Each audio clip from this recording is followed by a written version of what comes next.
Dicionário Vini, vou ler a partir da letra D. D começa com a palavra de graça, que é Rinam. Por nada, para nenhum propósito, inútil, em vão, sem motivo, por nenhuma razão. As 32 ocorrências desta palavra estão espalhadas ao longo de todos os períodos do hebraico bíblico. Este substantivo é usado como advérbio. O termo Rinam quer dizer por nada. Depois disse Labão a Jacó: porque tu és meu irmão, has de servir-me de graça? Declara-me qual será o teu salário. Gênesis 29:15, primeira ocorrência. A palavra quer dizer em vão ou para nenhum propósito. Na verdade, debalde se estenderia a rede perante os olhos de qualquer ave. Provérbios 1:17.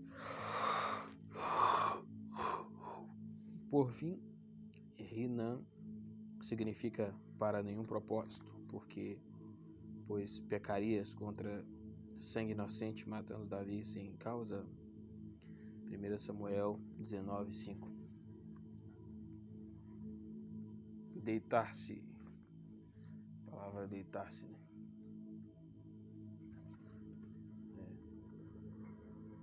Deitar-se a verbo. É verbo, depois vem B, substantivos. No hebraico é shakab. Deitar-se e descansar tem intercurso sexual com. Esta palavra também aparece no garético acadiano, etiópico, aramaico pós-bíblico e no hebraico pós-bíblico. O hebraico bíblico a atesta em torno de 160 vezes em todos os períodos. Basicamente, este verbo significa o ato da pessoa deitar-se, embora em Jó 30:17 e Eclesiastes 2:23 o verbo se refira a algo que não é o ser humano. O termo shakab é usado para aludir ao estado de reclinar-se ao invés de sentar-se, e tudo aquilo sobre o que ela se deitar durante a sua separação, menstruação, será imundo, e tudo sobre o que se assentar será imundo. Levíticos 15:20. Este sentido geral aparece em várias acepções. Primeiro, ao significado de deitar-se para descansar. Eliseu retirou-se àquele quarto, o qual a sunamita lhe tinha preparado para uso particular, e se deitou ali. 2 Reis 4:11. Jó observa que sua torturante dor não descansa. Jó 30:17, Eclesiastes 2:23. A palavra shakab também é usada para se referir a deitar-se na cama, como por exemplo, quando se está doente. Jonadab contou a Amon: deita-te na tua cama e finge-te doente. 2 Samuel 13:5. A palavra é empregada como o equivalente da expressão ir para a cama. E antes que se deitassem, as visitas de Ló cercaram a casa os varões daquela cidade. Gênesis 19:4, primeira ocorrência do verbo. O termo shakab também significa deitar-se para dormir. O Senhor falou a Jacó: esta terra em que estás deitado, te darei a ti a tua semente. Gênesis 28:13. Em Êxodos 22:26, 27, o verbo denota o ato de dormir mais do que a ação de se deleitar. Se tomares em penhor a veste do teu próximo, lo restituirás antes do pôr do sol, porque em que te deitaria. O termo shakab também é usado com o significado de hospedar, e assim se refere a dormir e comer. Os espiões de Israel se alojaram com Raabe. Foram, pois, e entraram na casa de uma mulher prostituta, cujo nome era Raabe, e dormiram ali. Josué 2:1 e 2 Reis 4:11. Este verbo pode significar deitar no sentido figurativo de ser humilhado ou desprovido de poder. As árvores do Líbano são personificadas e dizem respeito ao rei da Babilônia. Desde que tu caíste, nenhum cortador de árvores sobe contra nós para nos cortar. Isaías 14:8.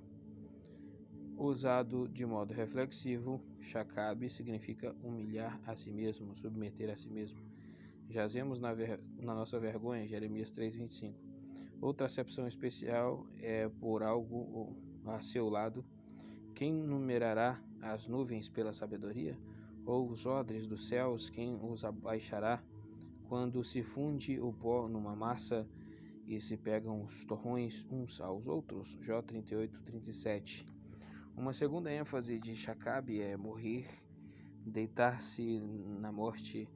Jacó instruiu seus filhos como segue: mais que eu jaza com os meus pais, por isso me levarás do Egito e me sepultarás na sepultura deles. Gênesis 47:30. Essa expressão, jazer com os seus pais, não se refere necessariamente a ser enterrado ou a ter uma morte honrada, 1 Reis 22:40, mas é sinônimo da morte humana. Nunca é usado para se referir a animais ou coisas inanimadas. A ideia é que quando a pessoa morre, ela já não fica mais em pé. Então, jazer com seus pais se compara ao conceito de deitar-se na morte. O termo Shakabe, como sugere 1 Reis 22:40, diz respeito ao estado de estar morto. Assim dormiu Acabe com seus pais, considerando que o versículo 37 já relata que ele tinha morrido e sido enterrado em Samaria. O verbo usado sozinho quer dizer morrer ou jazer morto. Entre os seus pés de Jael se encurvou Císera, caiu, ficou estirado, morto. Entre os seus pés se encurvou, caiu, onde se encurvou, ali ficou abatido, morto. Juízes 5:27. Um terceiro uso principal de Shakabe é ter relações sexuais com. A primeira ocorrência deste uso está em Gênesis 19:32, onde as filhas de Ló dizem: vem, demos a beber vinho a nosso pai e deitemo-nos com ele, para que em vida conservemos a semente de nosso pai. Mesmo quando um deitar físico não esteja necessariamente em vista, a palavra é usada para aludir a ter relações sexuais. Todo aquele que se deitar com o animal certamente morrerá. Êxodos 22:19. A palavra também é usada para aludir a atividades homossexuais. Levítico 18:22. Mishkabe, lugar para se deitar, sofá, cama, o ato de se deitar. Este substantivo aparece 46 vezes no Antigo Testamento, em Gênesis 49:4. Mishkabe é usado para significar um lugar para se deitar ou cama. Então subiste a minha cama. A palavra se refere ao ato de se deitar, em Números 31:17, e matai toda mulher que conheceu algum homem deitando-se com ele. O termo Shekabá significa camada de orvalho. Em uma de suas 9 ocorrências, Shekabá diz respeito a uma camada de orvalho, e pela manhã jazia o orvalho ao redor do arraial. Êxodo 16:13. O termo Shekobé se refere à copulação. Este substantivo raramente ocorre 4 vezes, como em Levítico 18:20. Nem te deitarás com a mulher de teu próximo para a cópula, para te contaminares com ela. Derramar, Yatzak. Verter, despejar, derramar, lançar, fluir. Usada comumente ao longo da história da língua hebraica, esta palavra aparece no Ugarítico Antigo com as mesmas acepções que ocorrem no Antigo Testamento. O termo Yatzak ocorre na Bíblia hebraica pouco mais de 50 vezes. A palavra é usada pela primeira vez em Gênesis 28:18, onde está escrito que depois que Jacó tinha dormido em Betel, com a cabeça descansando numa pedra, ele derramou azeite em cima dela. Ele derramou óleo de novo num pilar de pedra em Betel, quando da sua viagem de volta a casa 20 anos depois, Gênesis 35:14. A ideia expressa nestas duas ocasiões e em outras, Levíticos 8:12 e 21:10, é a de ungir com óleo. Não é o termo comum para ungir. O termo regular para ungir é masa, que nos dá a palavra Messias. Muitas coisas podem ser derramadas, como o óleo no sacrifício, Levítico 2:1, água para lavar, 2 Reis 3:11, e caldo de carne e legumes para comer, 2 Reis 4:41. Este verbo é usado para expressar a ideia de despejar ou verter metais fundidos. Êxodo 25:12, 1 Reis 7:46. A ideia de afluir ou infundir alguém é encontrada em Salmos 41:8. Uma doença má se lhe pegou. O contexto parece implicar a infusão de uma doença que pode ser interpretado assim: esta doença que o acometeu é fatal. Chapá, despejar, verter, derramar. Palavra semítica comum, este verbo é encontrado no acadiano e ugarítico antigo, como também ao longo do hebraico. O termo chapak só ocorre pouco mais de 100 vezes no texto da Bíblia hebraica. Em seu primeiro uso no Antigo Testamento, a palavra é parte do princípio geral relativo à tomada da vida humana.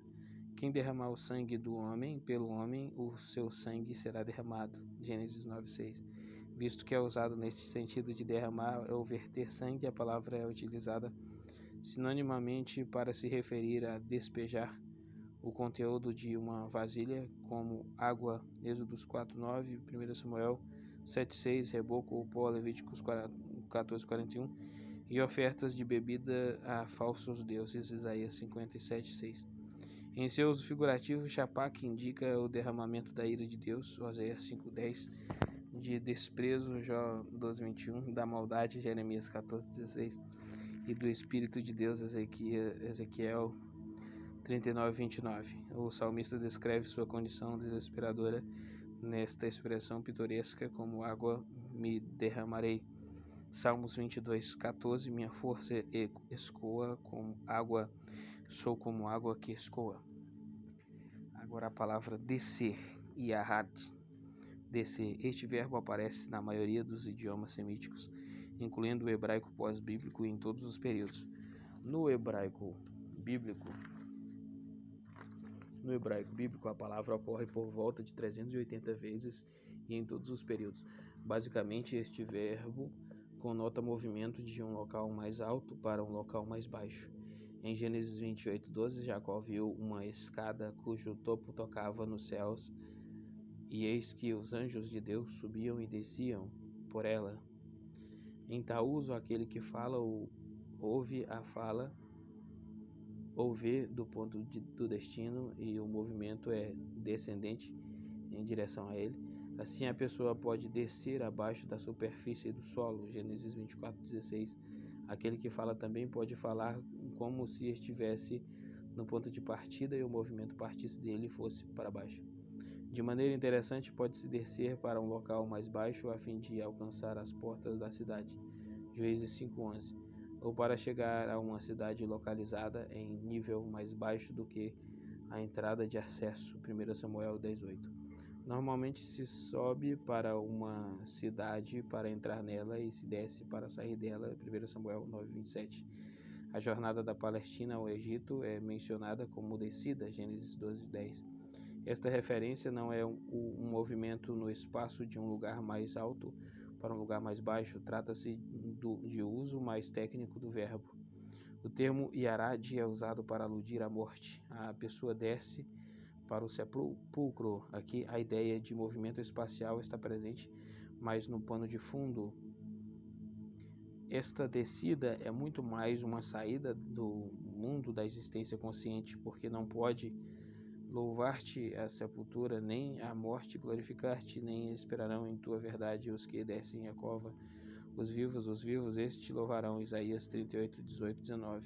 Por outro lado, desce ao pó implica um retorno à terra, isto é, um retorno do corpo à terra da qual veio. Gênesis 3:19.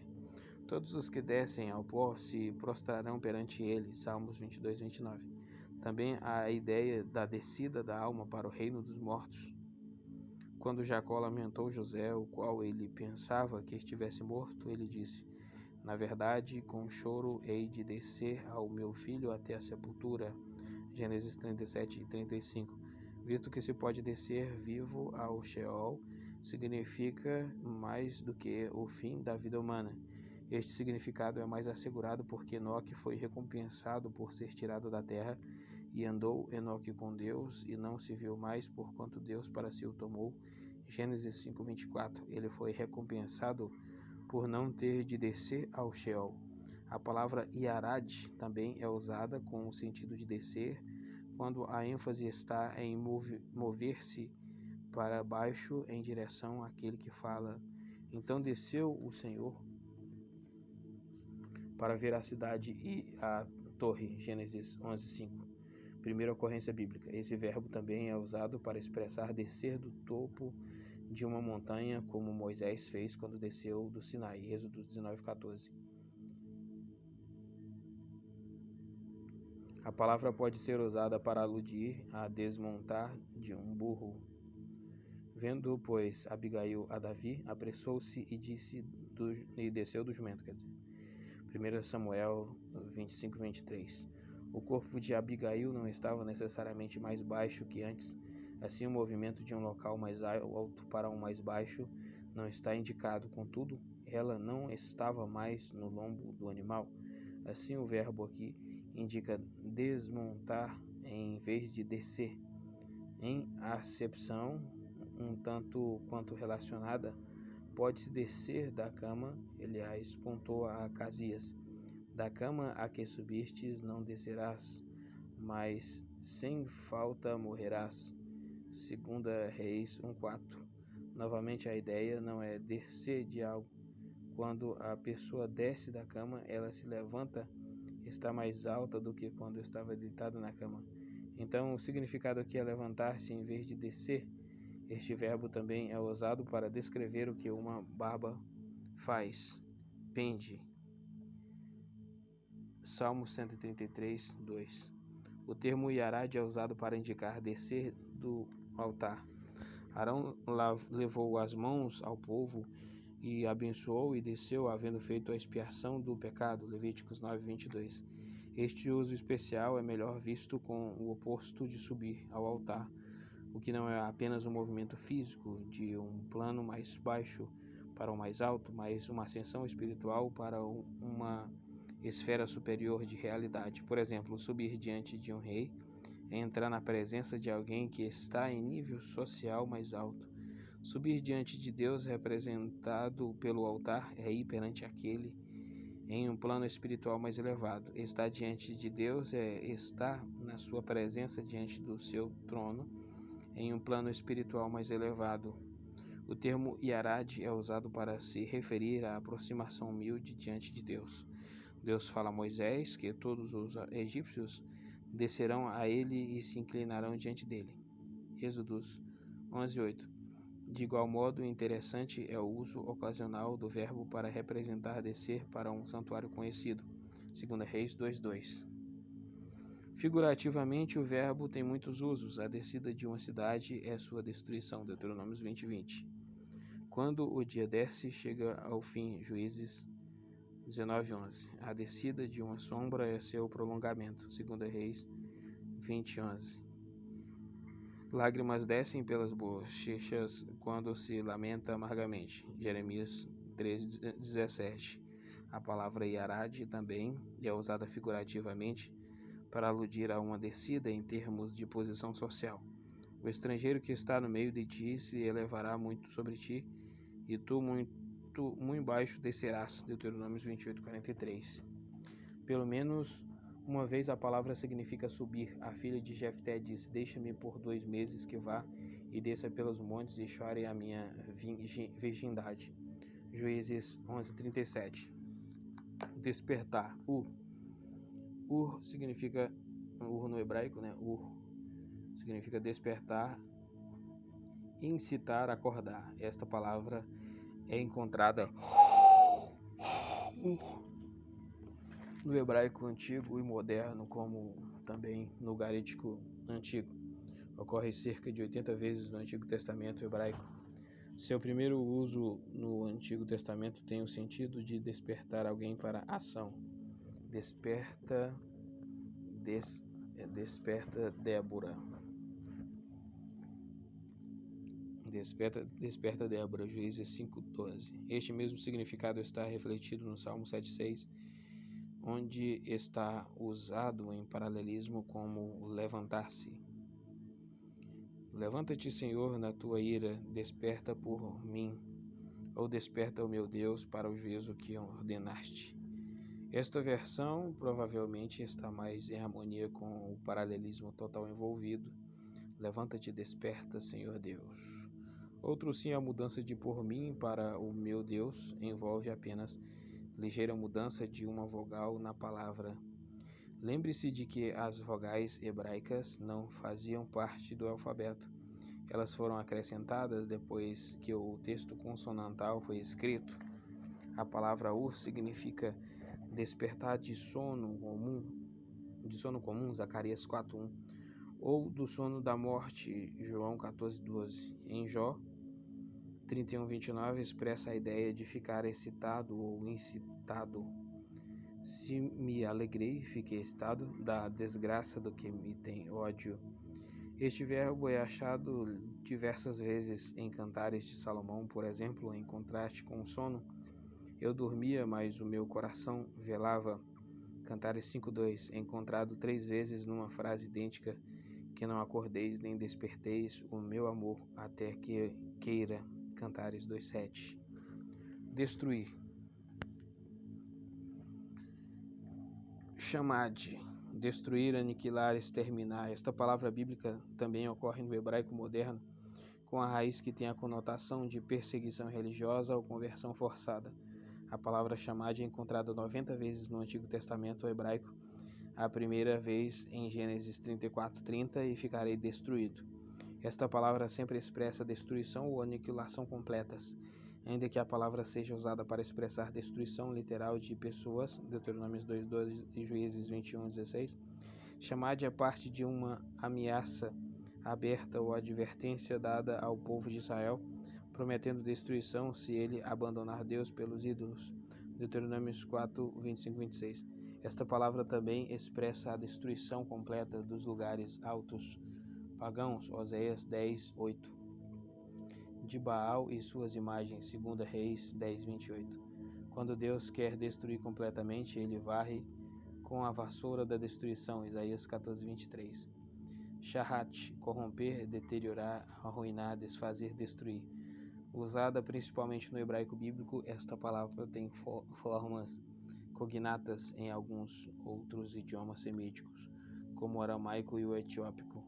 É usada aproximadamente 150 vezes na Bíblia hebraica e encontrada pela primeira vez em Gênesis 6, onde é citada 4 vezes em referência à corrupção que instigou Deus a trazer o dilúvio na terra, Gênesis 6:11. Qualquer coisa que seja boa pode corromper-se ou deteriorar-se, como o cinto de Jeremias, Jeremias 13:7. Uma vinha, Jeremias 12:10, cidades, Gênesis 13:10, e um tabernáculo, Lamentações 2:6. O termo shahat tem o significado de desperdiçar, quando usado para aludir a palavras que são impropriamente faladas. Provérbios 23:8, em sua forma participial, a palavra é usada para descrever um leão destruidor, Jeremias 2:30, e o anjo destruidor, 1 Coríntios 21:15. A palavra é usada como símbolo de armadilha em Jeremias 5:26. O termo shahat é usado pelos profetas no sentido de corromper moralmente, Isaías 1:4, Ezequiel 23:11 e Sofonias 3:7. Agora a palavra Deus, que é El. Esse termo era a designação geral mais comum da deidade no Antigo Oriente Próximo, ainda que na maioria das vezes ocorra sozinho. El também foi combinado com outras palavras para formar um termo composto com significado de deidade, ou para, de alguma maneira, identificar a natureza e funções do Deus. A expressão Deus, o Deus de Israel, Gênesis 33:20, identificava as atividades específicas do Deus de Israel. No mundo antigo, acreditava-se que conhecer o nome de alguém dava-lhe poder sobre tal pessoa. Julgava-se que um conhecimento do caráter e atributos dos deuses pagãos permitia que os adoradores manipulassem ou influenciassem as deidades de modo mais eficaz do que se o nome da deidade permanecesse desconhecido. Até este ponto, a incerteza do termo El frustrou as pessoas que esperavam obter algum tipo de poder sobre a deidade, visto que o nome dava pouca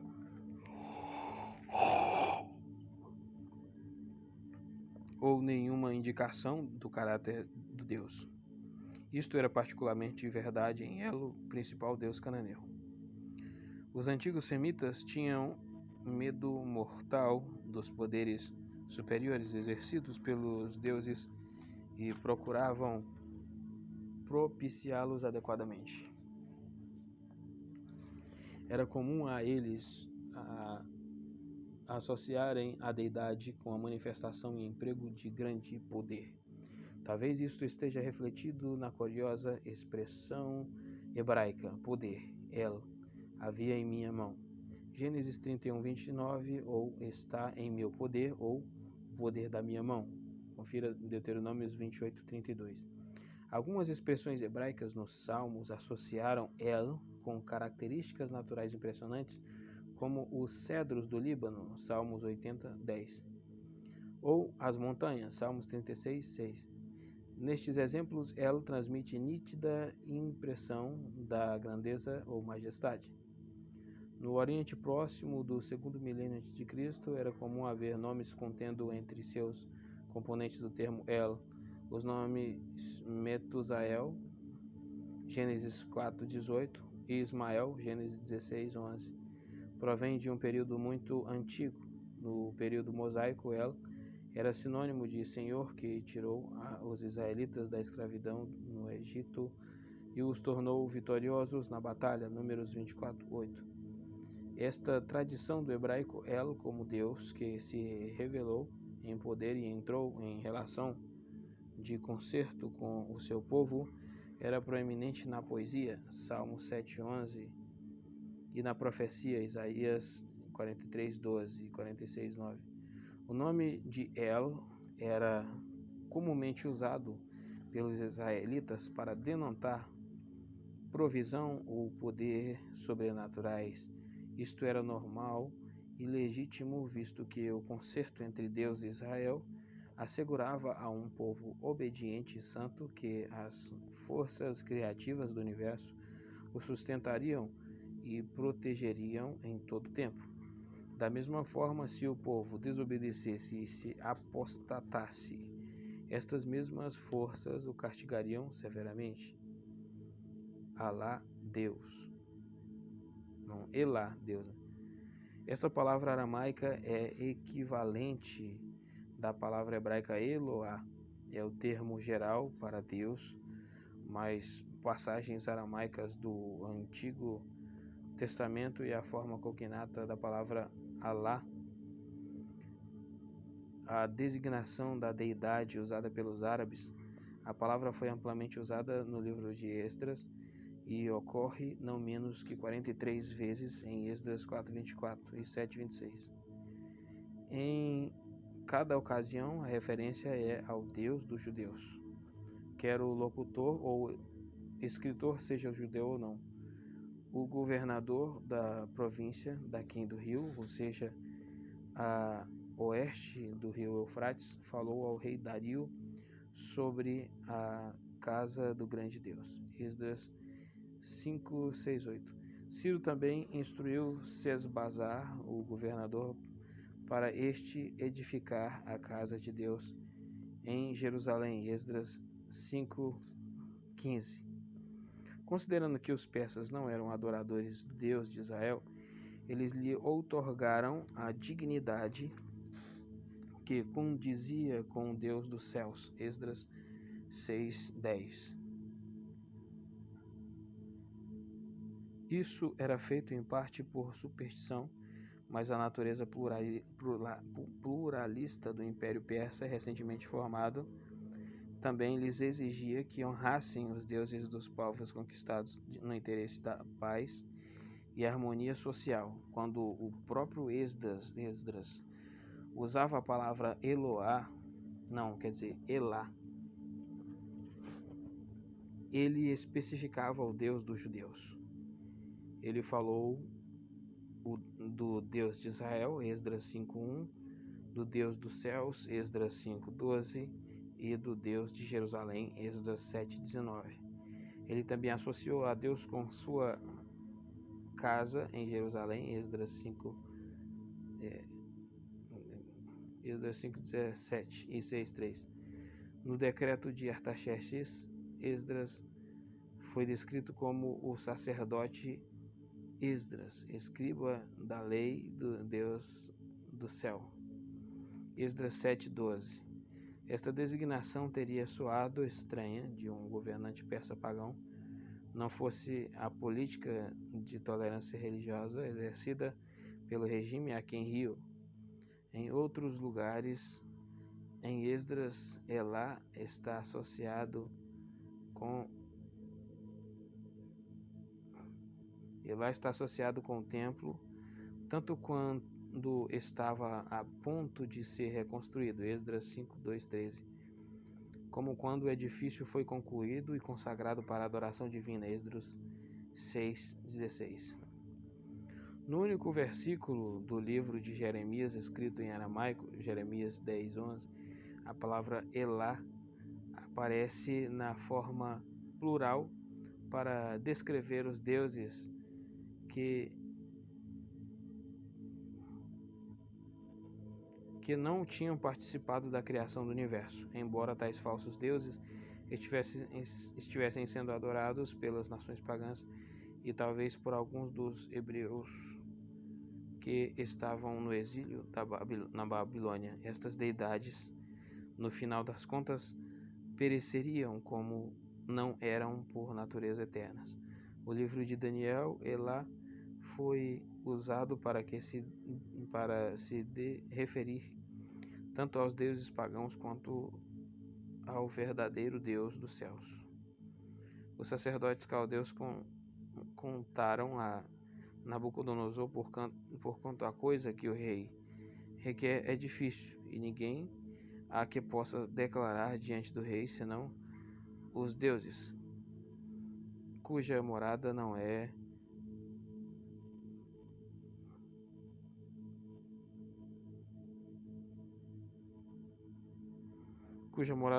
com a carne, Daniel 2:11.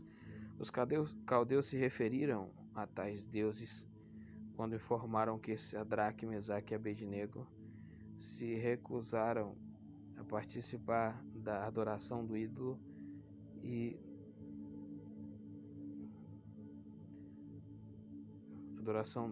no campo de Deus, no campo de Dura, Daniel 3:12. Os deuses foram enumerados por Daniel quando ele condenou a negligência de Nabucodonosor na adoração do verdadeiro Deus de Israel, Daniel 5:23. Em Daniel 3:25, a palavra diz respeito a um ser divino ou mensageiro enviado para proteger os 3 hebreus, Daniel 3:28 e Daniel 4:8-9. Aparece a expressão o Espírito dos deuses santos. Em outros lugares, as referências a Elá são ao Deus vivo a quem Daniel adorava. Eloá.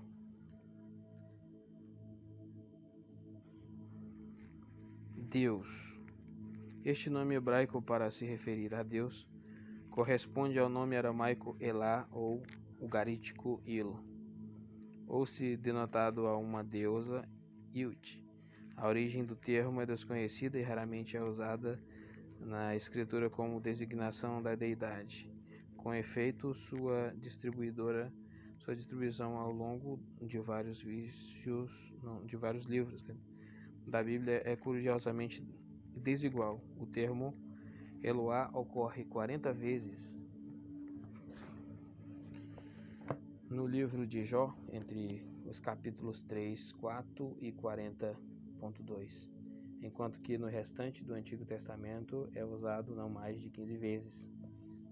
Certos estudiosos consideram a palavra como versão singular da forma plural comum Elohim, plural de majestade. Pensa-se que Eloá, por natureza vocativo e significa ó Deus, mas não está claro que é necessária uma forma especial para o vocativo ao se dirigir a Deus, visto que o plural Elohim é frequentemente traduzido como vocativo quando o adorador está falando diretamente a Deus, como em Salmos 79:1. Há uma relação linguística geral, óbvia, entre Eloá e Elohim, mas é difícil determinar sua natureza precisa. A palavra Eloá é predominante na poesia em vez de dominar a literatura em prosa, e isto é sobretudo verdade no livro de Jó. Alguns estudiosos sugeriram que o autor de Jó escolheu uma descrição para a deidade que deliberadamente evitasse associações históricas encontradas em expressões como o Deus de Betel ou o Deus de Israel. No caso, Deus de Betel, Gênesis 31:13, ou Deus de Israel, Êxodos 24:10. Mas mesmo o livro de Jó não é de jeito nenhum historicamente neutro, visto que lugares e povos são mencionados na introdução da narrativa. Talvez Jó 1:1. Talvez o autor considerou Eloá um termo satisfatório para a poesia e usou adequadamente com consistência.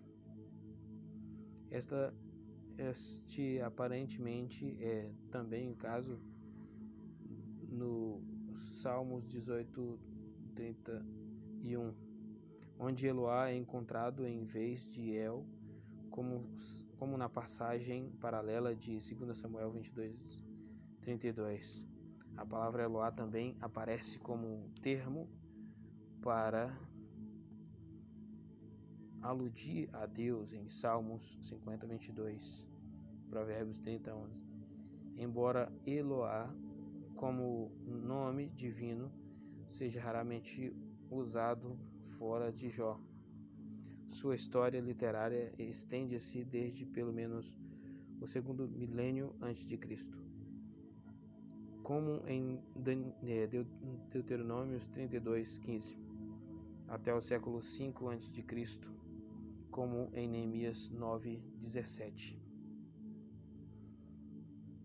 El Shaddai, Deus Altíssimo. Esta combinação de El com um termo qualificativo representa a tradição religiosa entre os israelitas que provavelmente já existia desde o terceiro milênio antes de Cristo. Alguns séculos depois, Shaddai apareceu em nomes pessoais hebraicos como Zurizadai, Números 1:6, e Amizadai, Números 1:12. O mais antigo aparecimento do Antigo Testamento do apelativo como título de deidade, Deus Altíssimo, está em Gênesis 17:1, onde Deus se identifica deste modo para Abraão. Infelizmente, o nome não é explicado de nenhuma maneira e até as diretivas "anda em minha presença" é perfeito, não lança luz no significado de Shaddai. Os estudiosos tentaram entender a palavra relacionando-a com o termo acadiano Sadu, montanha, como se Deus ou tivesse revelado seu grandioso poder em associação com fenômenos montanhosos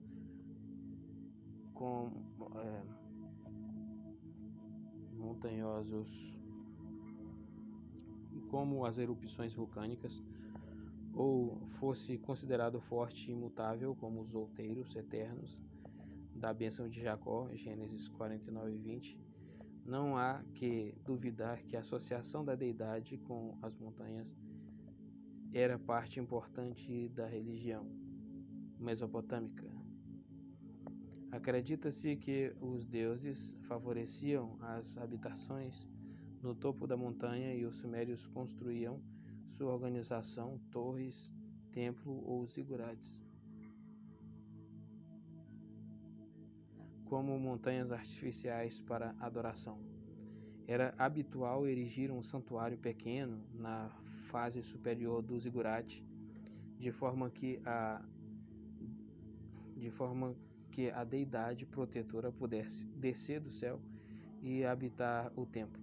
Os hebreus começaram sua própria tradição de revelação montanhosa logo após o Êxodo, mas por esta época o nome El Shaddai já tinha sido substituído pelo tetragrama Jeová, Êxodo 3:15.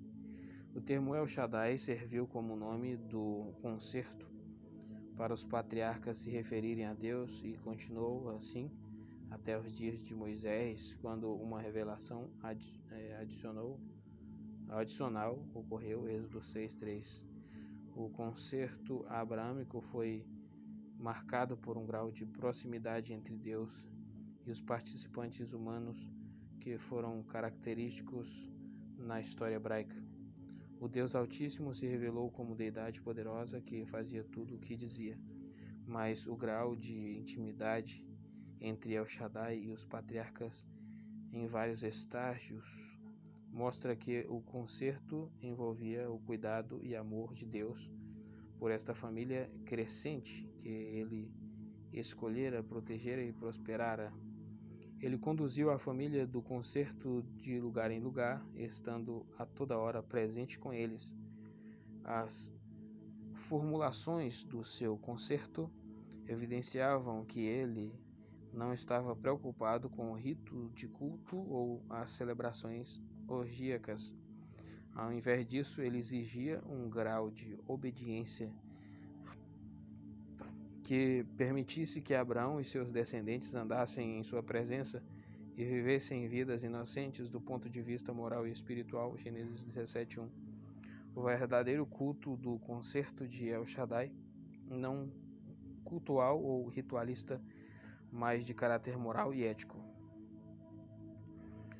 Nos primeiros tempos da era mosaica, o novo nome redentor de Deus e a formulação do concerto no Sinai tornaram El Shaddai grandemente obsoleto como a designação de deidade. Por conseguinte, o nome aparece cerca de 35 vezes no Antigo Testamento, a maioria das quais o livro de Jó. Ocasionalmente, o nome é usado como sinônimo do tetragrama de Jeová. Ruth 1:21 e Salmos 91:1. 91:1 e 2. Para enfatizar o poder e a força de Deus de forma característica. El Olam, Deus da eternidade, Deus eterno, Deus para sempre. O termo El Olam tem formas relacionadas em várias línguas antigas do Oriente Próximo, as quais descrevem duração longa ou tempo distante. A ideia parece ser quantitativa em vez de metafísica. Assim, na literatura ugarítica, a pessoa descrita por BDIM era escrava permanente. O termo im, o mesmo que o hebraico olam, expressando um período de tempo que não podia ser medido senão pela duração longa. Só em raras passagens poéticas, como em Salmos 90.2, é que categorias temporais são consideradas inadequadas para descrever a natureza da existência de Deus, como é o Olam.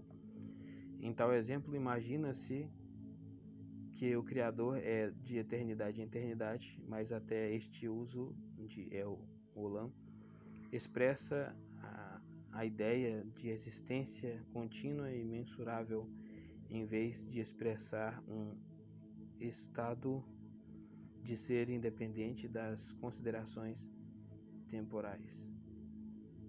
O nome El Olam era predominantemente associado com Berseba, Gênesis 21:26 ao 34. A determinação de Berseba foi provavelmente feita durante a Idade de Bronze Antiga, e a narrativa de Gênesis explica que o nome significa poço de juramento, Gênesis 21:31, mas também pode significar poço dos sete, ou seja, das 7 cordeiras que foram divididas como testemunhas do juramento. Abraão plantou em um bosque comemorativo em Berseba e invocou o nome do Senhor como El-Olam. O fato de Abraão ter ficado muitos dias na terra dos filisteus parece implicar que ele associou a continuidade e estabilidade com El-Olam, que não era tocado pelas vicissitudes do tempo. Embora Berseba possa ter sido um lugar onde os cananeus originalmente adoravam, mais tarde a área foi associada com a reverência do Deus de Abraão. Em um período subsequente, Jacó viajou até Berseba e ofereceu sacrifícios ao Deus de Isaac, seu pai, porém ele não mencionou nadinha. Porém, ele não mencionou ter oferecido sacrifícios, né, Nadina? Ele não mencionou ter oferecido sacrifícios a El-Olam, e embora tivesse visto uma manifestação visionária de Deus, ele não recebeu nenhuma revelação de que este era o Deus que Abraão tinha venerado em Berseba. De fato, Deus omitiu qualquer menção de Abraão, declarando que ele era o Deus do pai de Jacó. Gênesis 21:33 é o único lugar no Antigo Testamento onde o título El-Olam ocorre. Isaías 40:28 é a única outra ocasião onde Olam é usado junto com o substantivo que significa Deus. Veja também o verbete Senhor.